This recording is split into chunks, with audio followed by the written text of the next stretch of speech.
and they do live in our cypress swamps, but they typically don't inhabit our Everglades swamps. So I'm not entirely sure the reason behind that, but I do know that they're very rarely found in those areas, but they are quite commonly found around this area here in Jupiter. So we have a lot of people that live in Jupiter's farms that come visit us, and they tell us their stories about how they see these barred owls.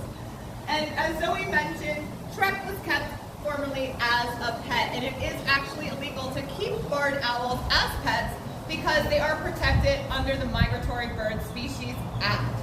So when birds like owls and birds of prey are kept as pets, they have such a short window of time to develop those key crucial skills for survival.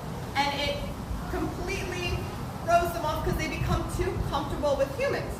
And when they're comfortable with humans, it makes them more vulnerable to things like car strikes because they begin to hunt in areas where they're supposed to naturally have an aversion. And they're already hunting in those areas because of habitat loss, which also renders them vulnerable to rodenticide poisoning. So that's two big reasons why we see owls in our wildlife hospital. But we also see them because of imprinting like this, where they lose that fear of humans and they're unable to survive and thrive in the wild.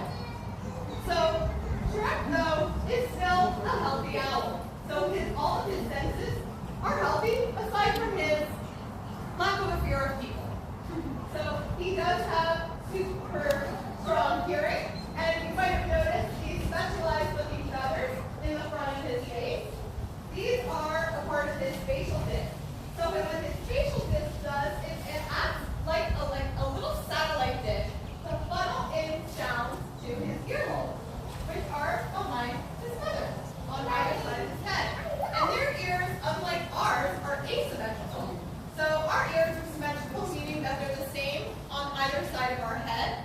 But for them, it's asymmetrical, with one ear being higher up and the other ear being lower down. And this allows them to time the difference between when they hear a sound in one ear compared to the other, as well as being able to become more sensitive to how intense the sound is, which helps them to determine whether prey items are moving further away or closer to them. So with that, it allows them to pinpoint where a prey item is and to quickly locate that prey item with their eyes. And their eyes are very different than ours because they're fused to the back of their skull.